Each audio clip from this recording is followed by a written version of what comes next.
Hi, my name is Matt. For the last couple weeks, I've been working on making a cutting board for my sister's wedding. The first attempt did not go well, but it means that I get to show you how to turn your failures into future projects, or just materials for future projects, because you can never get enough of those. So let's get into it. I wanted to start this video out by thanking everyone who's watching. I know it's been a while since I've last posted a video, and I want to really thank you guys spending your time and watching this one. If you enjoyed my video or any of my other videos, please leave a comment down below or a like. It really means a lot. Now, getting into what I'm doing here, I had this huge chunk of my failed previous cutting board. And of that, I had a couple of sections that I thought I could actually use that didn't have just massive gaps in them.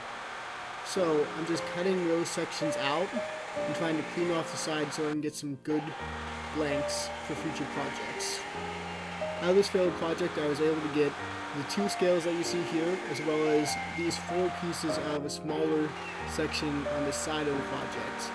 And these 4 sections here are what I'm going to be using for the bulk of the project. Now, I had a whole bunch of these hexagonal pieces that I ended up using for the actual cutting board just lying around. So I decided that I might as well use them up for this project.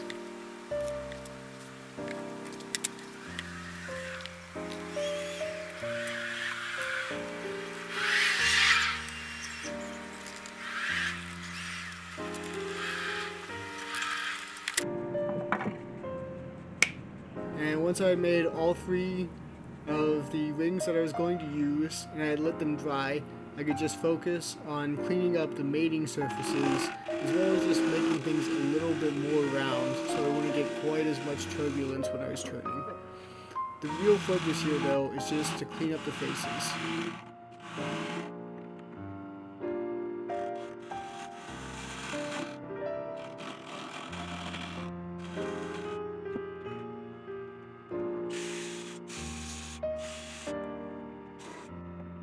With the rings ready to be added, I need to make the base for the bowl. Now, for this, I have a style of base that I really like using.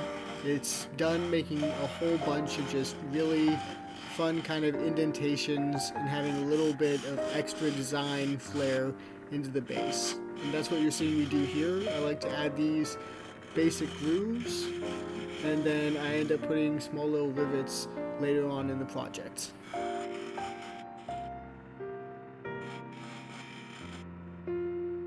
And of course, you always have to add a place for you to actually hold the base. Otherwise, you really can't turn the rest of the project.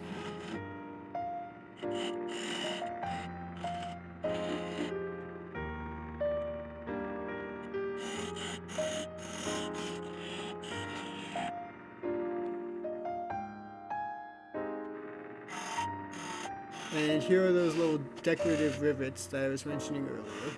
Well, these things are really simple to do. If you're new to bowl turning, it's a really easy way to add a nice decorative flair to your projects. I skipped the hollowing out of the inside of the bowl, as I'm sure everyone here has seen more than their fair share. And what I'm doing here is I'm just trying to glue up each of the individual sections. I had 10 pieces that I could use for the actual rings. So I made 2 sections that had 2 pieces in it, and 1 section that had 6 pieces.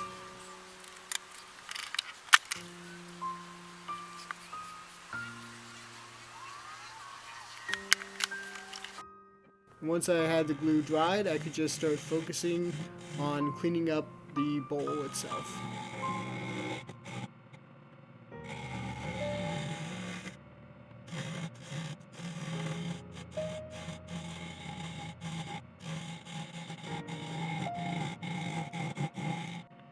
Then I can switch my focus to cleaning up the inside of the bowl and getting the shape the way that I want it.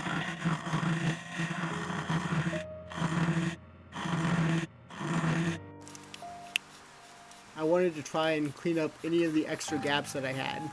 So a good way to do that is always just to add some wood glue, add some extra sawdust, and then sand it all down.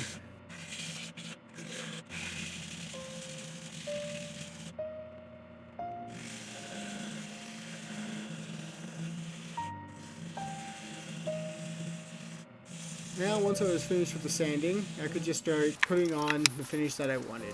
I really like just a really simple boiled linseed oil, maybe a little bit of wax. And with that, you're done.